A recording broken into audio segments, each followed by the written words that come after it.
Hello friends, welcome to Ayat classes. Today we are going to discuss political science syllabus of standard 12th of Maharashtra State Board.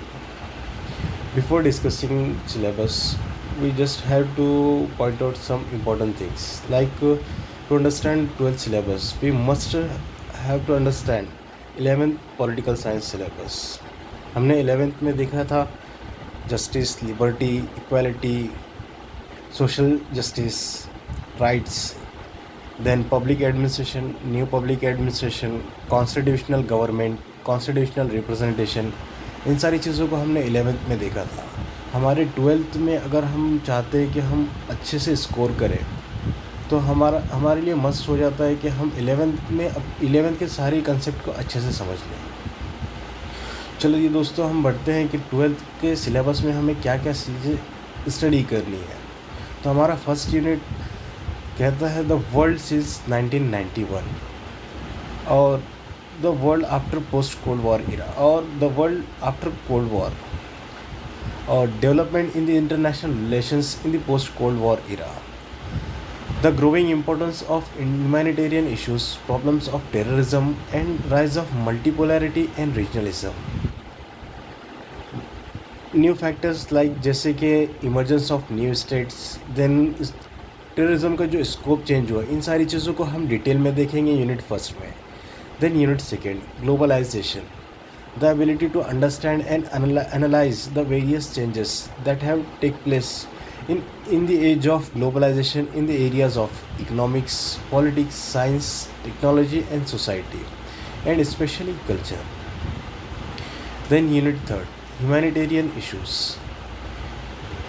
contemporary issues like environment, sustainability, poverty, development and especially gender issues.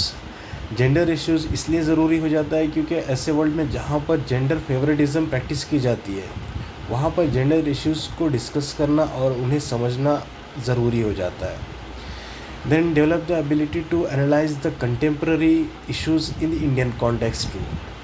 जो ये issues दिए जैसे environment, sustainability, poverty, development and gender issues, इन्हें Indian context में समझना ज़रूरी है.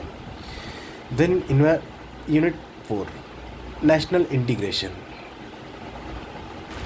Values of national identity and national integration.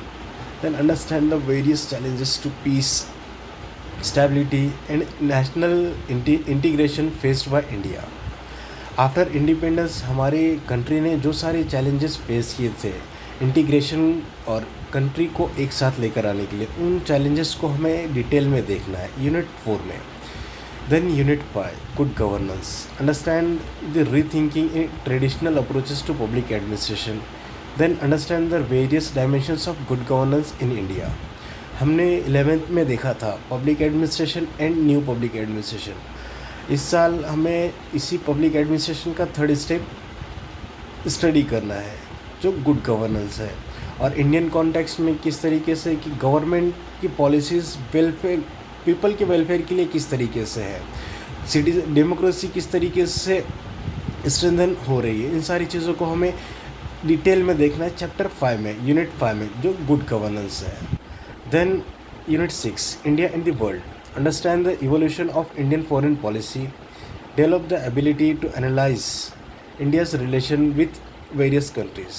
जैसे कि दोस्तों आप लोगों को पता है प्रेजेंट में इंडिया चाइना बॉर्डर डिस्प्यूट चल रहा है, then India Nepal border dispute चल रहा है. ये सारे बॉर्डर डिस्प्यूट क्यों होते हैं, इसका फ़ायदा किससे होने वाला है, ये इश्यूज़ कैसे स्टार्ट होते हैं और इन्हें रिजॉल्व कैसे किया जा सकता है, इन सारी चीज़ों को समझने के लिए हमें पॉलिटिकल साइंस में इंटरनेशनल रिलेशन स्टडी करना, उसको समझना बहुत ज़रूरी है. तो दोस्तों हम हमारे नेक्स्ट वीडियो में देखेंगे कि वर्ल्ड सिंस 1991 कि पोस्ट कोल्ड वॉर इरा में क्या सारी चेंजेस हुई है. और ऐसे ही नए वीडियोस के लिए हमारे चैनल को लाइक करें और सब्सक्राइब करें. Thank you friends.